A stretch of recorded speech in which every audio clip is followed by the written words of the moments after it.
This next story takes place at the crooked piece of land by the river, also known as Crumpsall. That's what the name Crumpsall means. I love our place names in North Manchester. They're so weird.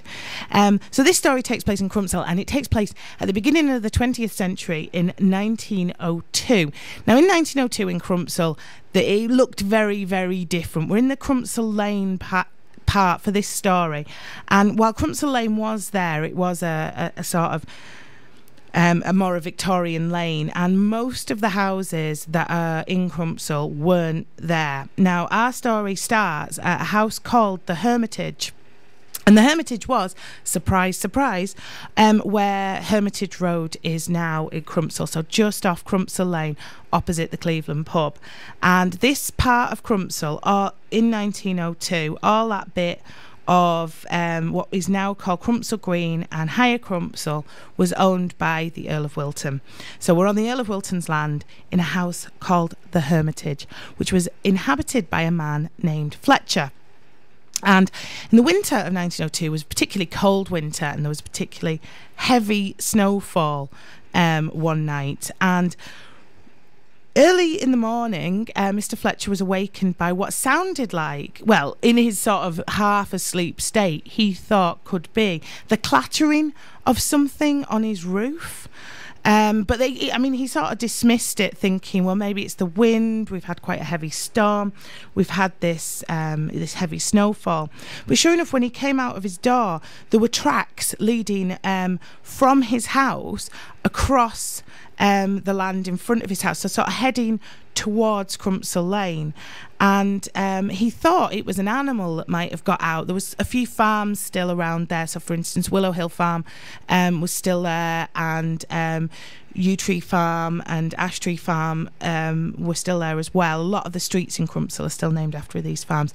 And he thought it might be one of his neighbours' animals had got out. So he sort of assembled his neighbours, to show them the tracks. And one of the neighbours, clearly knew a lot more about this than Fletcher, said, no, these are not the tracks of a four-legged creature. These are the tracks of a biped. These are the tracks of a creature that is not only two-legged but is walking upright like a man.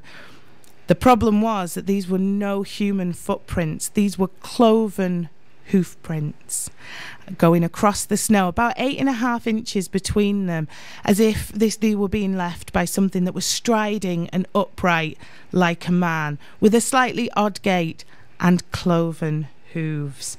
So the men decided they would follow the tracks and see what happened, and they headed out towards Crumpsall Lane and towards Willow Hill Farm. Now, the Holt's Brewery hadn't bought the land for the Cleveland yet, so that was still fields, but there were two terraces of houses which are still there. They sort of run between Willow Hill Road and Bank Road in Crumpsall. Those are Victorian terraces, but other than that, we're pretty much talking fields. And the men followed the tracks along, and they sort of headed along what is Wilton Road, what was then and what is now Wilton Road.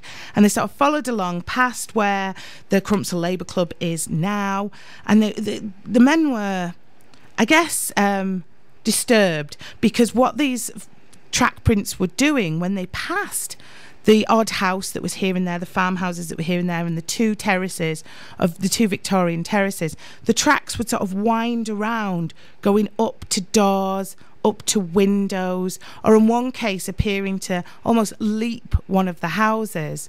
So they followed these tracks along further down, and just as they got along Wilton Road, they ducked down through the fields, what is now Bowker Bank Woods, down to the River Irk, and started following the River Irk along round the back of Bowker Vale. And they followed the tracks all the way down, heading towards the Victoria Avenue end of these fields. Now, Bowker Vale School, if you know it, on Middleton Road, that wasn't built till 1939, so that was fields as well. And sure enough, when it hit that sort of Victoria Avenue end, the tracks stopped, and then restarted again on the other side of the river. And let me remind you, in 1902 there were no bridges over the Irk at these points. The Irk itself was still quite a murky, dark river, so to cross it was no pleasant task at this point in Blakely and Crumpsall. So the men decided not to follow the tracks. What they saw, though, was that these tracks leapt the River Irk and headed off across where Bowkervale School is now, heading away into Heaton Park towards Heaton Hall. And the men thought better of it and decided that they would give up the search. And they went back to Crumpsall and they told their neighbours what they'd seen. And sure enough, the superstition sprung up that these tracks, these cloven-hooved, upright bipedal tracks, were indeed the footprints of Old Nick himself. Some people even reported having seen patches where the snow was melted and the plant life was scorched, where this creature had travelled from the Hermitage in Crumpsall all the way to Heaton Park. Now, I'm going to end the story there. No explanation for the Crumpsall hoof prints have ever been suggested, but I will just remind you of two things. Firstly, that 1902 was the year when the Earl of Wilton sold Heaton Park to the Manchester Corporation. And number two, that the devil has never been seen in Crumpsall since that day, at least as far as I know.